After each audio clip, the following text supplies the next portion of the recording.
get We're all the live. background things on. Yeah, we're live. Hare Krishna. Welcome to another evening in Lives of the Vaishnava Acharyas. My name is Chaturatma. Nice to have you all with us. Excuse me, we'll just take a second and get a little feedback from Mauricio. If everything's coming through well, picture and sound, before we start. I see Mauricio, Manjesh is in the chat room, Kayvon. Saw Surfer Bob was there earlier. I don't know if he's still with us or not. So, but just a little setup time here. There's, tonight, I'm going to do something a little interesting here.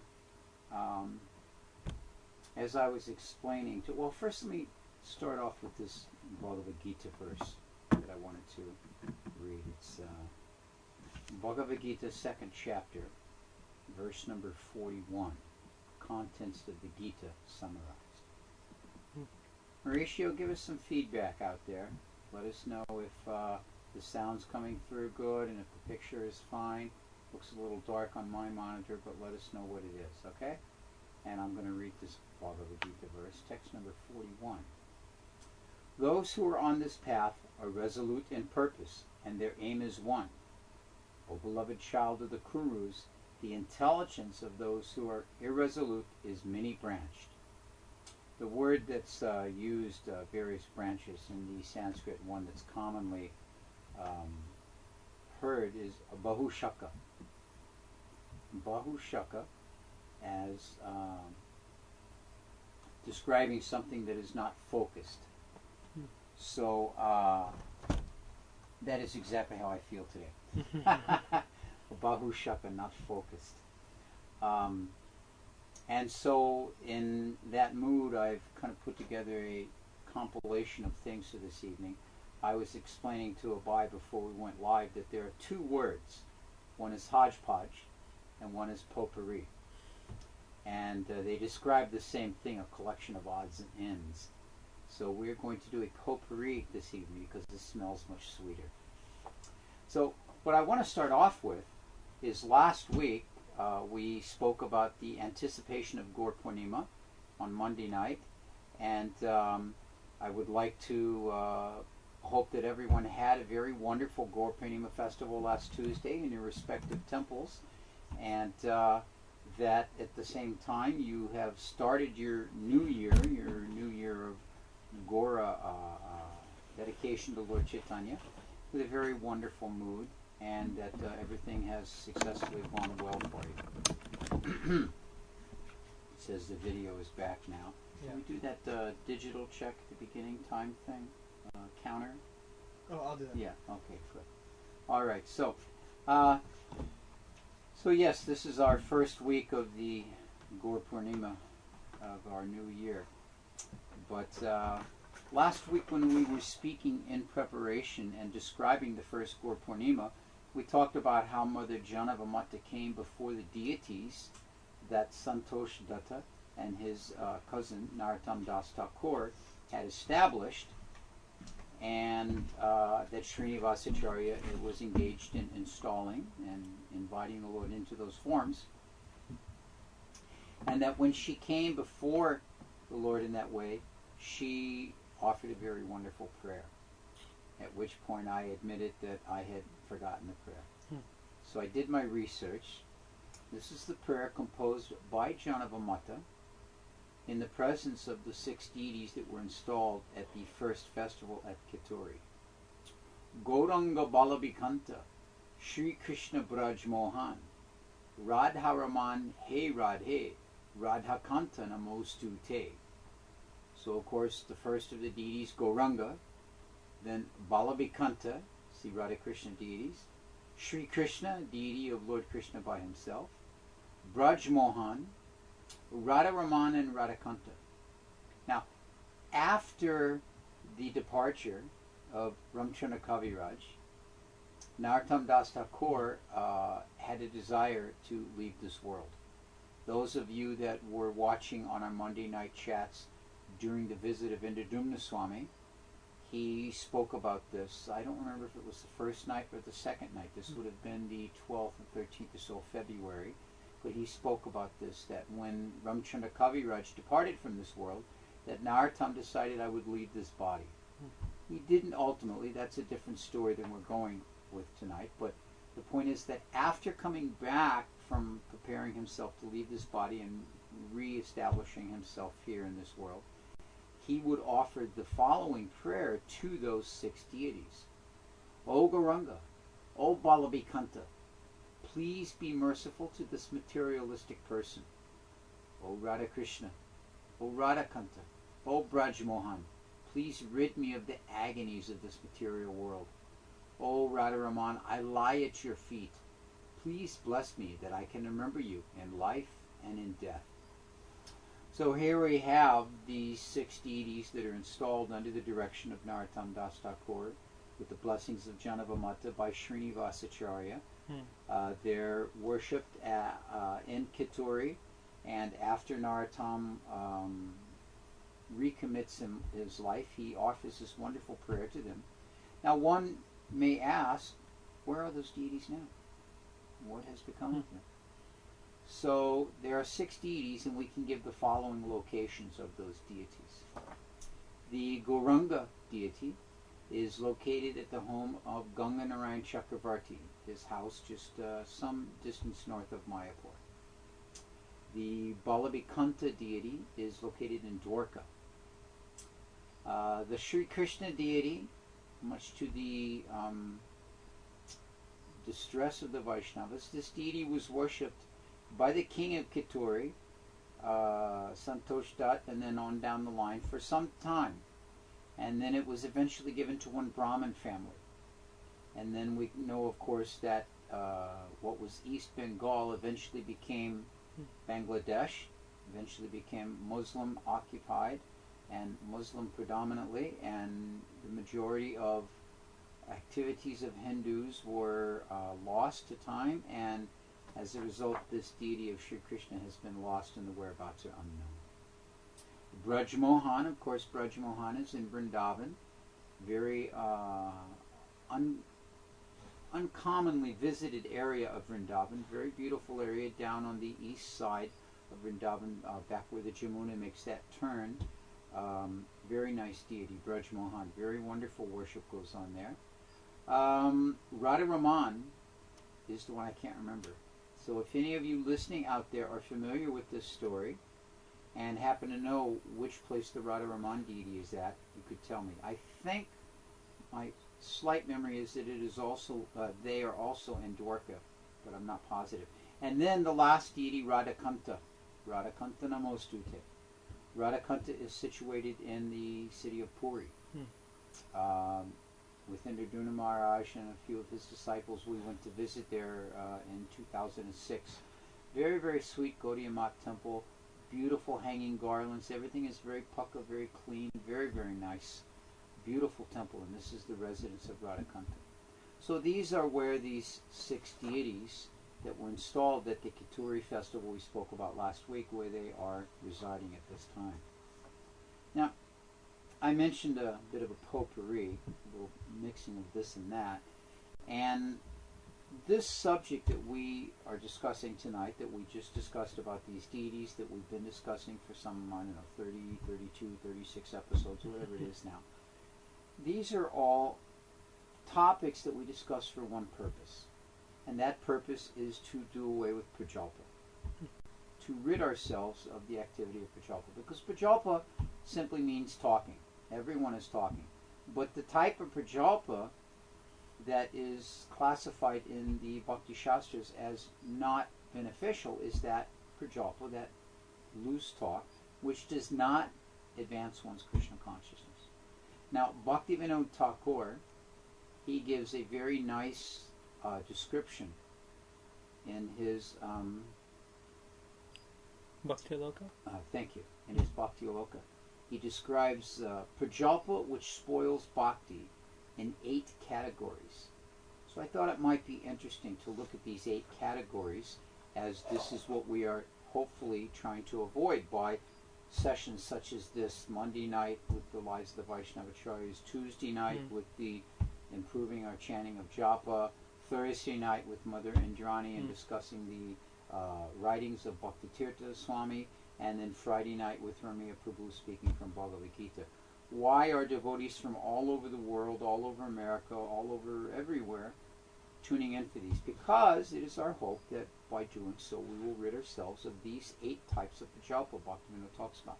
The first one is useless talks. Talks that are not about Lord Hari. Talks that do not include the Lord, His devotees, the Lord's pastimes, the pastimes of the devotees, the activities that promote Krishna consciousness. These are useless talks described by Bhaktivinoda. The second thing is arguments. Godless quarrels not based upon the Vedas. There are so many, and this is just from a philosophical point of view, what to speak of quarrels that have nothing to do with philosophy.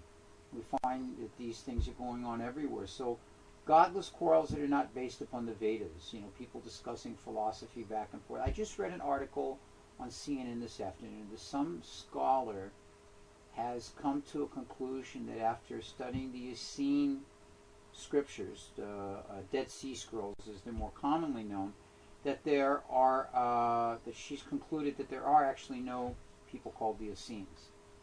And this is like a bomb in biblical studies. This is just a completely, my God, how could such a thing be? And so now the biblical scholars of ancient biblical texts are arguing back and forth. Are they, are they not? Are they, are they not? So this is one of the things that Bhaktivinoda talks about. Arguments that are not based on Veda, that are just for the sake of arguing on some philosophical point. Gossip. Talking about other people to establish one's own reputation. So this is something that we are all very much prone to. Most of us, maybe some of you are not. I know I have this tendency. Many of us have this tendency. What is the latest? Did you hear who's married to who? And did you hear who left who? Did you hear who bought a new house? In the 3rd canto of the Srimad Bhagavatam, this is described as Gramya Katha. Gramya means village. Shalagram means the village of Shalagram, of the Shalas, of the stones. Nandagram, the village of Nanda. So Gramya Katha, the talk of the village.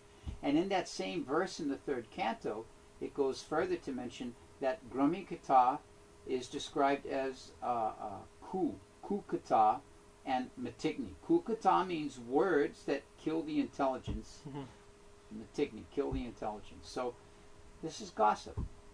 Gossip about these things. Who got a new hut, who brought a new cow, who got new thatched, like that. So just amp it up to your particular level of material comfort, and there you go.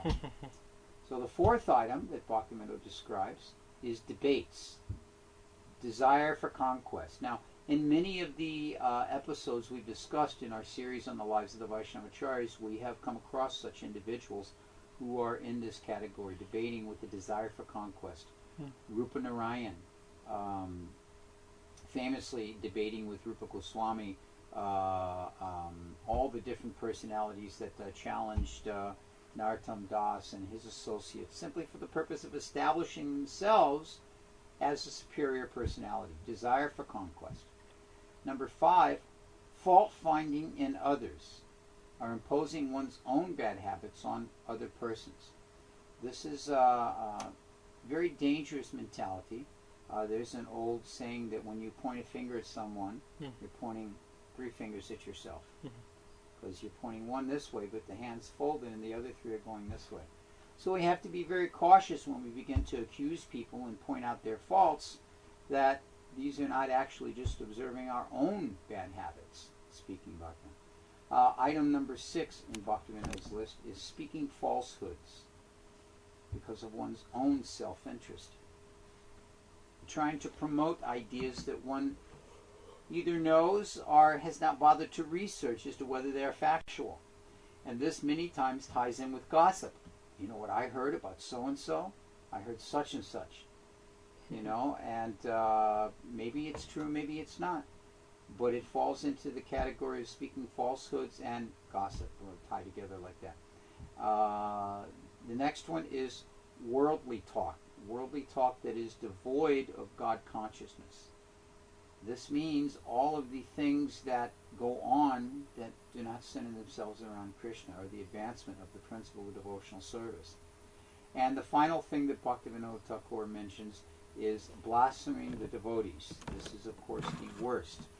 And, you know, we become a little comfortable after a few years within our ISKCON society of this habit, speaking about devotees in a way that is not beneficial, criticizing devotees, speaking falsehoods about the devotees, gossiping about the devotees. These are all different ways of blaspheming the devotees. So we should be very careful. To avoid these things gives us strength. And one of the ways to avoid them is assemblies such as we have here through this wonderful medium of the internet, that we can gather together and discuss different pastimes. And the chat room adds an extra flavor to it, if you will. The devotees can pose questions and make statements, and so it becomes a back and forth. Even though I'm sitting here in Alachua, some of the people listening are in so many other places in the world. So these are the opportunities under the instruction of Bhaktivinoda that we can avoid these things. This is why we discuss the 6 deities that are installed in Potpourri and what the different prayers are, like that. So, since we've mentioned Bhaktivinoda Thakur, one of the things I came across in my files, I was looking for something else and stumbled across this, and I hadn't seen it in some time. And since we are speaking about Sri Chaitanya Mahaprabhu, and Mahaprabhu's first residence, his eternal dham, we can say, is Sri Navadvip, in a writing Bhaktivinoda Thakur wrote, in a book he wrote called the Navadvip Bhavataranga, there is a selection of prayers to Lord Nrsingadev. And these prayers are for helping one to become solid and steady in their devotional service.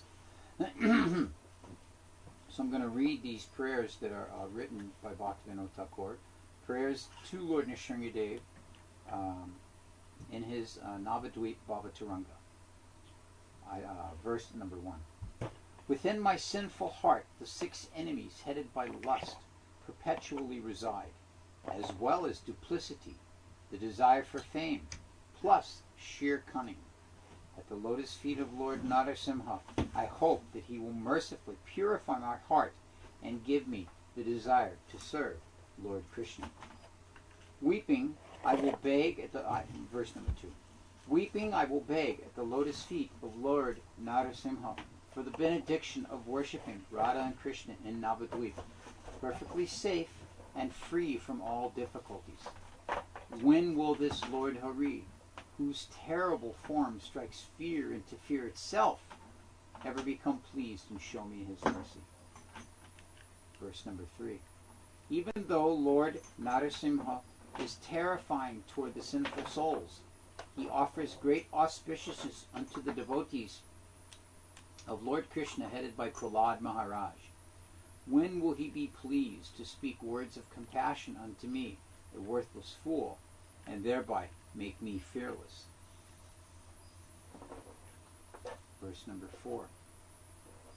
Lord Narasimha will say to me, Dear child, sit down freely and live happily here in Sri Gauranga Dham.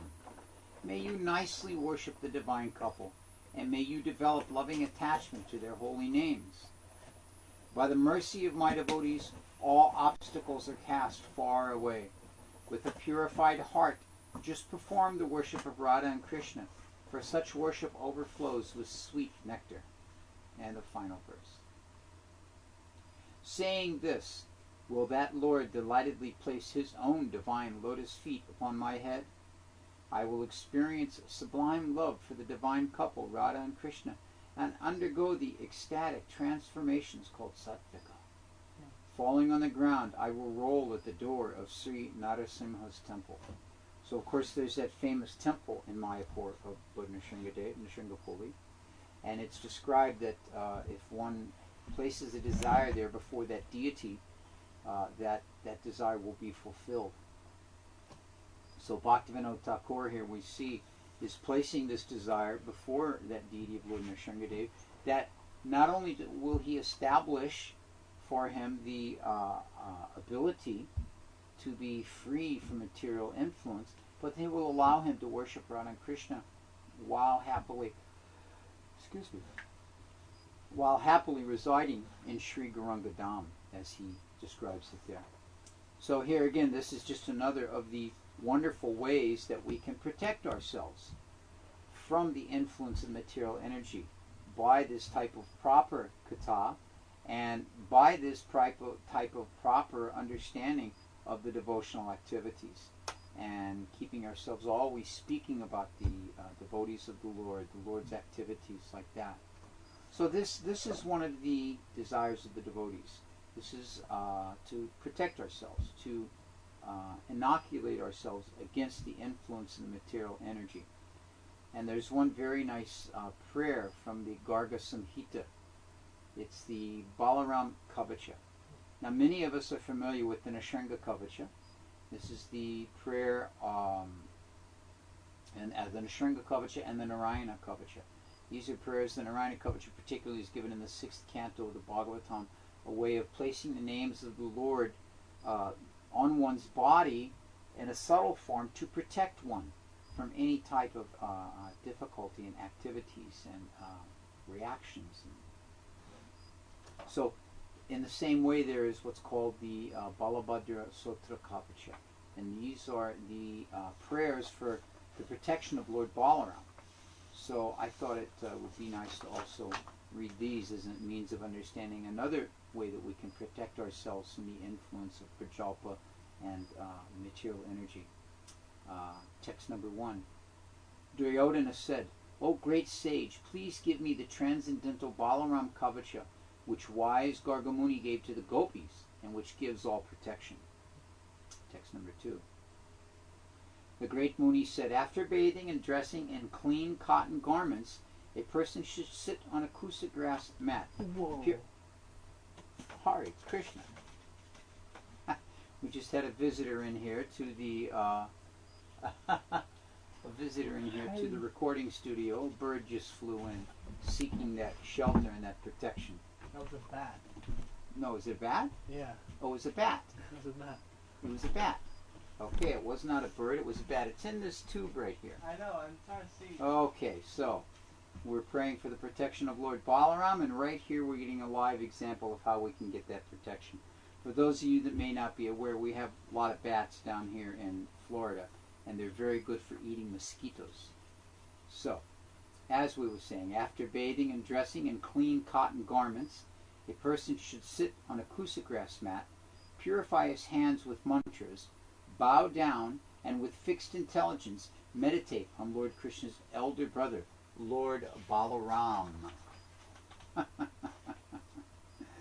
May Lord Balaram, who is the master of Goloka, who is the supreme controller of all controllers, and whose fame is spotless, protect me. May Lord Balaram, who on his head holds the earth as if it were a single mustard seed, protect me in this world. May Lord Balaram protect me while I am surrounded by armies. May Lord Balaram, who holds the plow, always protect me in battle. May Lord Balaram, who holds the club, always protect me in many fortresses. May Lord Balaram, the Supreme Personality of Godhead, protect me in the forest. May Lord Balaram, who wears garments and who stopped the Jamuna, always protect me in fire. May Lord Balaram protect me in the wind. May Lord Balaram protect me in the sky. May Lord Balaram, who is Lord Ananta himself, always protect me in the great ocean. May Lord Balaram, who is Vasudev's son, protect me on mountains. May Lord Balaram, who has 1,000 heads, protect me in great disputes. This, of course, refers to Ananta. May Lord Balaram, who is Rohini's son, protect me from disease. May Lord Balaram, who fulfills desires, protect me from catastrophes like unwanted bats in this recording studio.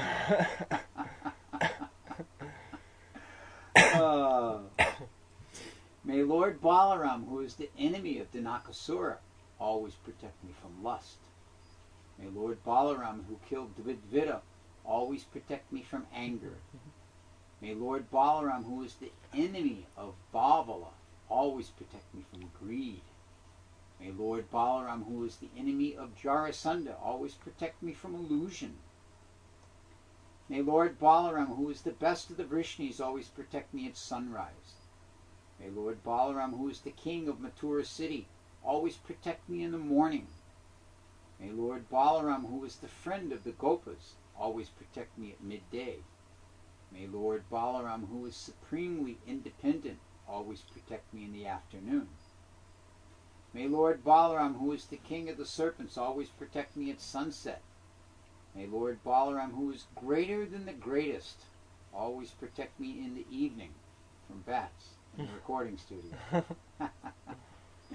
May Lord Balaram, whose power is invincible, always protect me in the middle of the night. May Lord Balaram protect me at every sunset.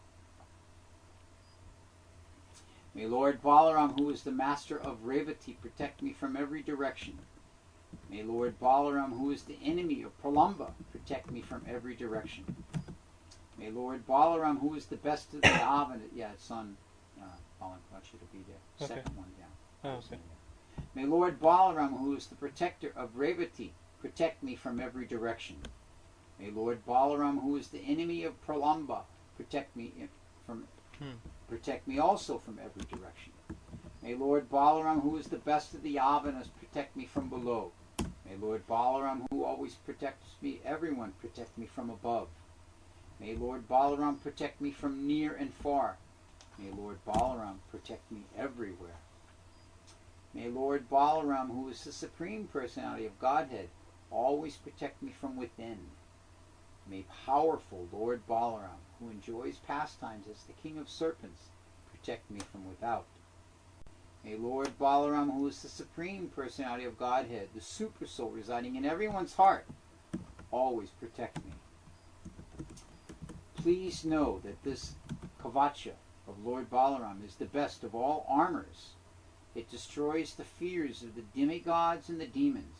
It is a blazing fire that burns up the fuel of a host of sins. It is the death of a host of obstacles. It is the abode of spiritual perfection. So this is a very nice selection of different items, understanding how to absorb ourselves in the pastimes of the Lord to avoid prajalpa, understanding how to seek the blessings of Lord Nrsimhadev to protect us from those things, and then covering ourselves with this armor of Lord Balaram to be protected in this way also. In the chat room, some of you may have seen that we had a request as to where this Balaram Kavacha can be found. It's very simple. If you just, those of you in the chat room can see it there, but if you also go to Google and just type in Balaram Kavacha, it'll pull up and you can get it there too. So it's a very, very nice prayer to have, one that's good to recite.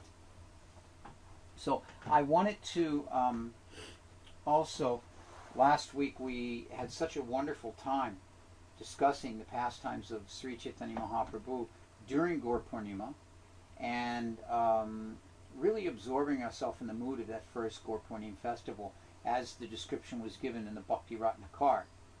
And hey, we have Manu with us. Hare Krishna, Manu. Nice to have you join.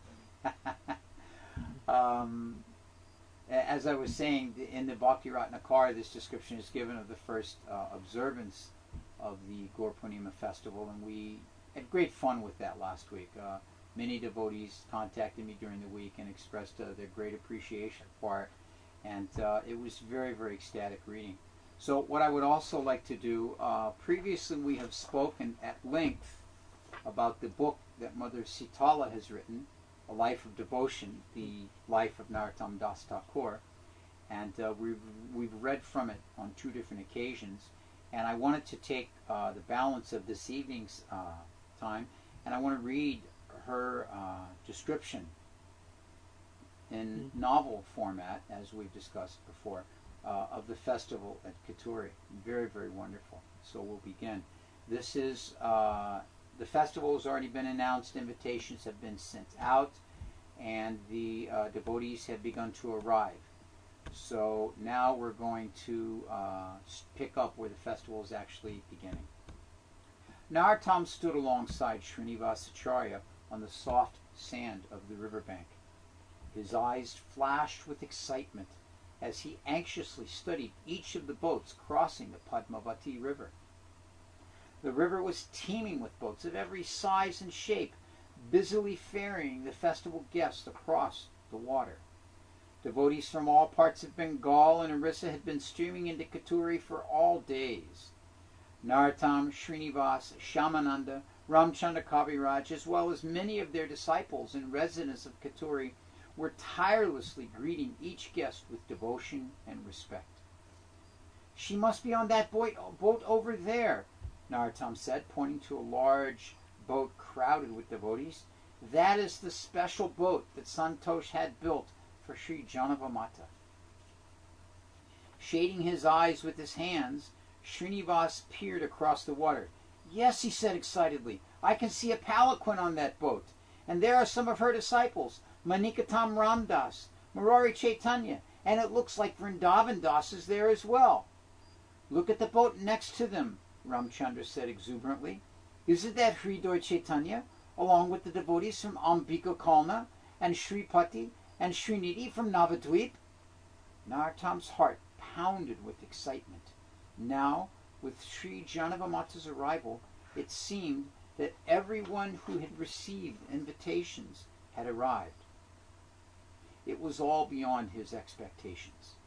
All of Mahaprabhu's associates, their disciples, their children, and their children's children had come to Potpourri to take place in the festival. But since Mahaprabhu's disappearance, never had there been such a gathering of exalted personalities. Excuse me. Now we remember in reading the previous descriptions that there was great energy and devotion put out by Santosh, Narottam's cousin, who was the king at that time, to establish special residential quarters and to make arrangements for all the accommodations of the guests. And here we see that he even arranged for a special boat for Mother Janavamata, because she was the topmost of all the Vaishnavas, all the Bengali Vaishnavas. She was considered the head of the Vaishnava community at that time. As the boats carrying Mother Janava and her entourage neared the shore, everyone rushed forward to greet them with unrestrained joy. Some devotees waded into the water to garland the newcomers, while others began dabbing cooling sandalwood paste on the foreheads of the guests as they stepped out of the boats. A few devotees spontaneously scooped up the water from the river in their hands and playfully bathed the feet of the guests. Others helped to unload the many valuable gifts brought for the deities. The entire riverbank was alive with excitement. Some devotees were locked in loving embraces. Others lay flat on the sand offering obeisances. Excited laughter, joyful crying, and loud shouts of "Hari Bol, Jai Nitai, Jai Gauranga" echoed all through the air. Catching sight of Srimati Janavamata, Narottam, Srinivas, and all the other devotees fell flat, offering obeisances to the revered wife of Sri Nityananda Prabhu. Smiling brightly, Srimati Janavamata stepped onto the shore, followed by her son, Virachandra. Virachandra, Virabhadra is known by both names. Narottam approached her with folded hands. "Potpourri has now become blessed by your association," he said with great humility. "We were worried that you would not come, but now that you are here, the festival is certain to be a grand success." The devotees stepped aside, making a pathway for Janavamata. She replied, "We could not miss such an opportunity.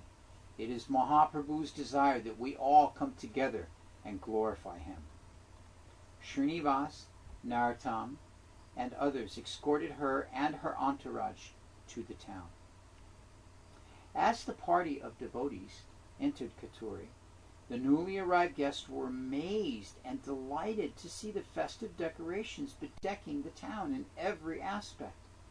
Every lane and pathway was lined with banana trees, and all the buildings were artfully decorated with long strips of neem and sugarcane branches, or artful wreaths, beautiful with mango and tamarind. Profuse, multicolored flower garlands were draped everywhere, and elaborate rice flower designs adorned the entrances of every home and building. Narottam and Srinivas ushered their guests through the busy streets, passing long lines of ladies and young girls chatting amongst themselves as they sat cross-legged before piles of colorful flowers, stringing countless garlands for the festival. The ladies offered their respects as they passed and peered shyly with respectful curiosity at the famous devotees. You can just imagine this town where just in the course of 2 days, every exalted Vaishnava in the entire of Bengal and Orissa has come to this town.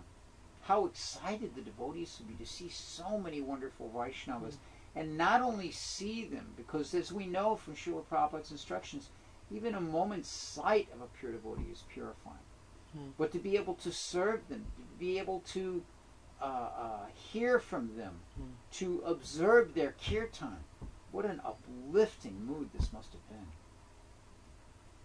A little further down the lane, Srinivas and Narottam guided their guest past a large group of villagemen grinding sandalwood paste, their muscles bulging as they vigorously rubbed huge pieces of sandalwood back and forth against large stones. The men paused to offer their respects, then continued with their service as they filled many vessels with moist, aromatic chandan. As they walked on, past the new temple, the guest curiously studied the exquisite new structure. They marveled to see the many fires ablaze in the makeshift kitchens set up around the temple to feed the thousands attending the festival. Numerous Brahmana cooks could be seen stirring gigantic woks with huge wooden paddles, while scores of helpers busily cut vegetables, cleaned dal and rice, and kneaded dough. Indeed, all of Potpourri was bustling with activity. Children, old people, women, men, everyone was caught up in the excitement of the forthcoming festivals. Amazed and deeply pleased, Srimati Janavamata said, "Narottam, you have created a most extraordinary environment here. It appears that the whole town is in Vaikuntha consciousness." "I have done nothing," Narottam said softly. "By the mercy and expert guidance of Srinivasacharya and the kindness of King Santosh, all of this before you has been arranged." This is the wonderful quality of a devotee, but particularly of Narottam, that this is indeed Narottam's Prabhudatta Desh. He has established himself here after leaving Vrindavan. He's been given this preaching area by Jiva Goswami, and he has vigorously infused Krishna consciousness into every aspect of the town. And then he's organized this wonderful festival. Not single-handedly, of course, many people have helped, but everything takes a leader. And then, when the most glorious Janavamata offers to give some praise to him for his works, he very humbly passes that praise, just like deflects it, just lets it bounce off to Srinivasacharya and King Santosh. Oh, it is all they're doing. So this is the proper mood of a devotee. As Bhaktivinoda Thakur was describing, Prajalpa is the opposite of that, to find fault in others and to speak ill of others for the purpose of establishing one's own position. As Srinivas guided the group towards the guest houses, many of the residents of Potpourri trailed behind them, staring unabashedly at the effulgent devotees who had suddenly descended upon their village. After showing Janavamata to her lodging, Srinivas arranged for the accommodation of all the other guests, assigning various devotees to look after their needs. "Ramchandra, you take charge of the personal service of Raghunathacharya and his associates," he said, "and your brother can take care of Sri Raghunandana and his companions." Turning to Shyamananda, he said, "You should see to the needs of Sri Hridoy Chaitanya and his followers." Seeing that services were being handed out, a fierce competition broke out amongst the residents of Potpourri. Each of them was eager for an opportunity to render service to the great visiting Vaishnavas. Now, this is also exemplary of the mood of a devotee, is that when the service is being given out, everybody wants a piece of it. Oh, something to do? Yes, yes, I'll do it. Yes, I'll do it. Pots to be washed? Yes, yes, I'll do it. Floors to be mopped? Yes, yes, I'll do it. So in this way, devotees are always enthusiastic. What's that saying? There's two things a devotee's never bashful about. Prasadam and service. Especially if that prasadam is gluttonous. Every possible accommodation in Potpourri, as well as in the many surrounding villages, was packed to the brim with visiting devotees. And gradually the sounds of kirtans, pujas, discourses, and dramas began to fill every quarter. Children, old people, women, men, invited or uninvited, everyone was welcome. By evening, all of Potpourri was overflowing with excited anticipation. Everyone was praising Sri Thakur Mahasaya, who had made this extraordinary event possible. Even though Narottam was trying to deflect any praise to him from Mother Janavamata and sending it instead to Srinivas and his cousin Santosh, we see here that everyone understood and they were all glorifying him. So the Lord becomes most pleased when his devotee is glorified. Enthusiastic crowds cramming into the temple courtyard early the next morning marveled at the beautiful decorations. A massive, brightly colored canopy was impressively draped across the front courtyard, and the entire area was profusely adorned with banana trees, coconuts, flower garlands, mango leaves, and clay pitchers filled with water. In the middle of the courtyard, atop a large pedestal, beautified by flower garlands, stood the 6 deities to be installed, their forms hidden beneath large pieces of new cloth. In one corner of the courtyard, a yagnashala stood ready with pots of ghee and piles of wood and grains. Standing to one side, along with Narottam and Ramachandra, Srinivas discussed the final arrangements for the festival with King Santosh. When he saw that everything was ready, he escorted Janavamata to her seat. Narottam and Ramachandra then ushered the other senior guests to their seats. Standing in the front of the assembly, Srinivas pressed his palms together in respectful pranams and humbly addressed the exalted devotees of the Lord.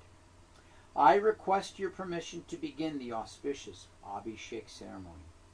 The senior Vaishnavas all nodded their heads in consent, and Srinivas at once pulled aside the cloth covering the deities, revealing their exquisite, brilliant forms. The crowd gasped with delight. Amidst the loud shouts of approval, Srinivas, assisted by many brahmanas, proceeded with the bathing ceremony. At once the courtyard began to vibrate with a calliope of sounds. Conch shells blew, gongs clanged, bells rang, the shrill ululating of joyful ladies resounded. Kartals chimed in time to the beat of deep pulsating drums, and the chanting of the holy name filled the air, mixing with the sonorous voices of the host of Brahmins chanting Vedic mantras. You can just take a minute and picture in your mind's eye what an amazing scene this must have been.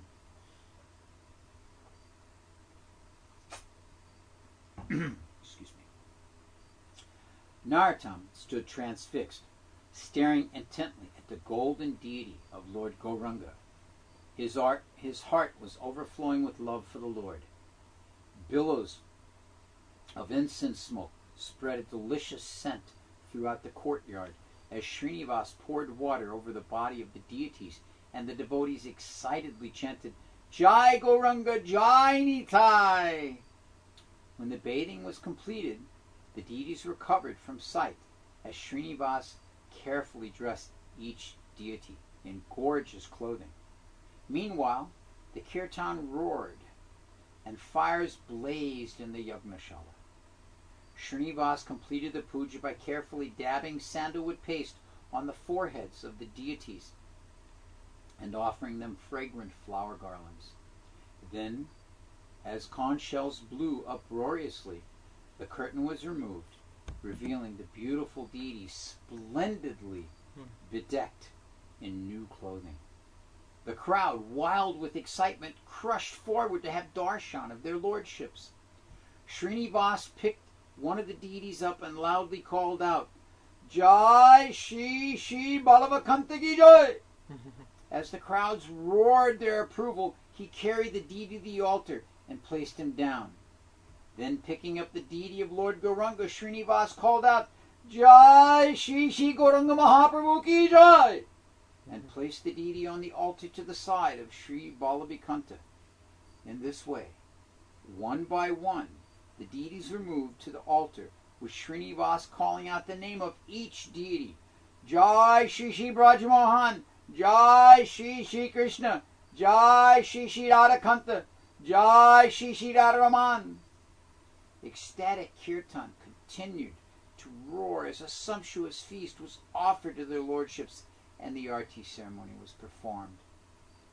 When the installation ceremony was completed, Srinivas turned to Narottam and said, "You should now begin kirtan." Narottam's heart filled with joyous anticipation. He instructed Devi Dasa to tell Balabha, Gokul, and Gauranga to get ready for kirtan. These are Narottam's immediate kirtan party, his most expert kirtan disciples. So he's gathered them all together now. The musicians carried their instruments to the courtyard, and Narottam joined them carrying incense and flowers to worship the mridangas and kartals before the kirtan.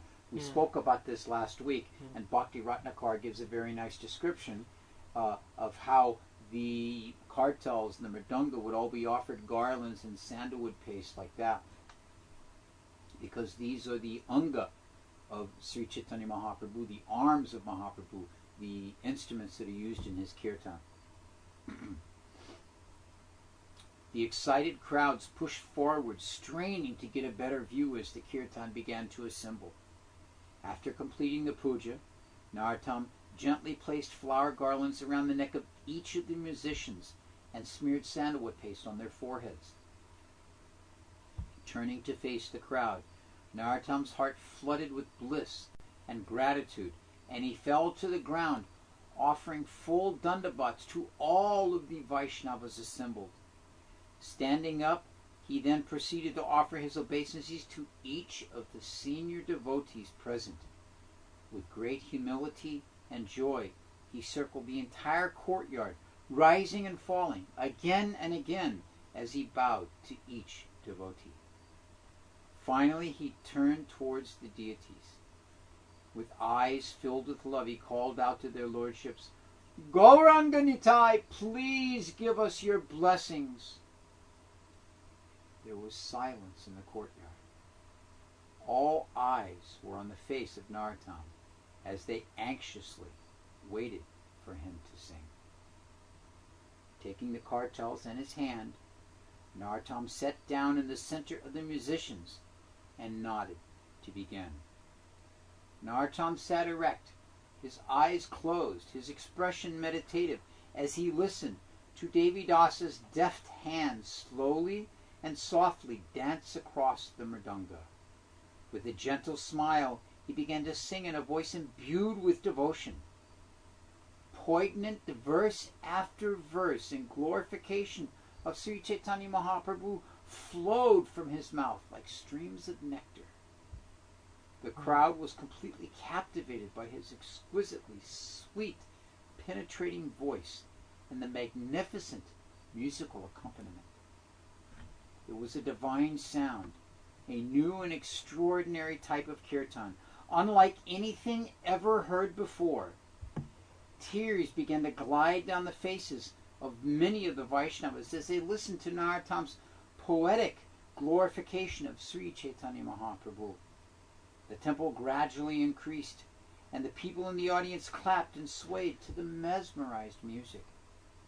As Narottam became more and more deeply absorbed in remembrance of the Lord, his brow furrowed, and his whole frame shook.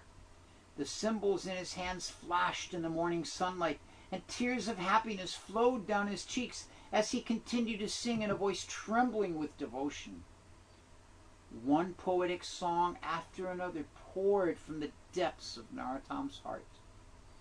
Each song was like a condensed Veda, conveying volumes of transcendental significance, and each raga, matching perfectly the mood of each pastime, seemed to come to life, dancing playfully on Narottam's tongue.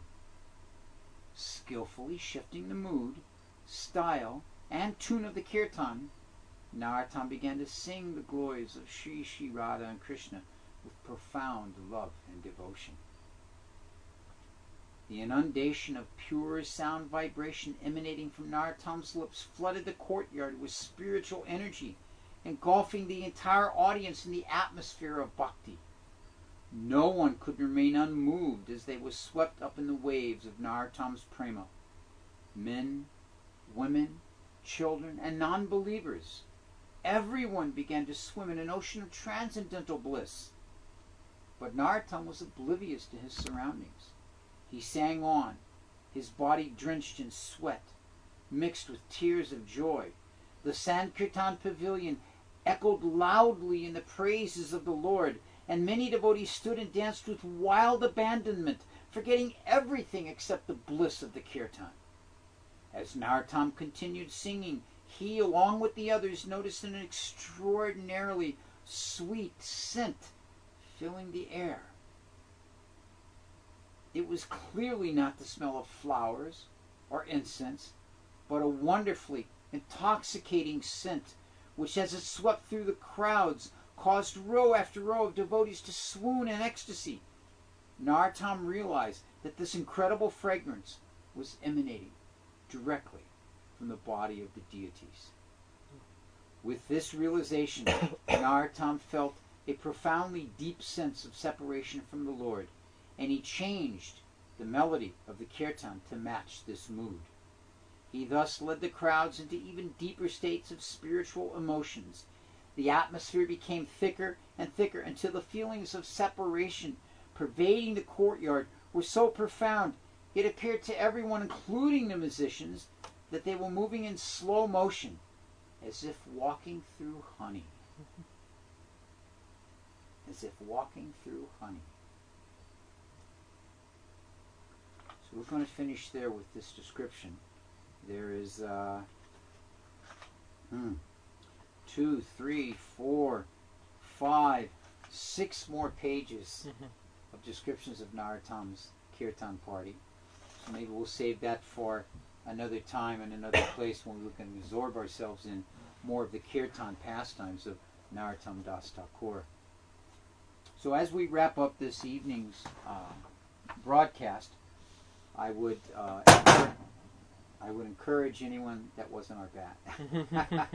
I would encourage anyone that has any question or that would like to pose any subject, you can do so. While you're doing that, I'm going to close us out with this beautiful prayer that I've been reciting daily for many, many years. It's called the Sri Govardhan Astakam. This is 8 prayers in glorification of Govardhan Hill. May Govardhan Hill, which by Krishna's mercy became the king of all mountains and received the respectful tribute of its archenemy Indra, fulfill my desire. As it was held above the earth, Govardhan Hill became so filled with happiness by experiencing the softness of its beloved Krishna's lotus hand, it did not even notice it was being struck by Indra's thunderbolts. May that Govardhan Hill fulfill my desires. Trying to collect a toll, Krishna quarreled there with King Brishabhanu's daughter. The personified Vedas yearned to listen to that quarrel. May Govardhan Hill fulfill my desires. Bathing in a nearby lake, the elephant of a pleasant breeze, covered with pollen of kadamba and other flowers, gracefully plays there. May Govardhan Hill fulfill my desires. How is it that the sweet fragrance of the musk deer and the various natural scents there make the Lord so calm and relaxed? May Govardhan Hill fulfill my desires. Searching there on Govardhan Hill for Lord Hari on the path of his flute music, the astonished deer do not find him. May Govardhan Hill fulfill my desire. As the divine couple traveled on the Ganges there, the boat began to sink in the middle. Krishna was splendidly handsome as Radha clung to his neck. May Govardhan Hill fulfill my desire. Without taking shelter at the feet of the hill that is the best of Lord Hari's servants, and full of love for the divine king and queen, how is it possible to obtain devotional service? May Govardhan Hill fulfill my desire. May the reader and hearer of these 8 verses, glorifying Lord Hari's greatest servant, Sri Govardhan, his heart melting with pure love, quickly obtain direct service to the lotus feet of Sri Sri Radha and Madhava.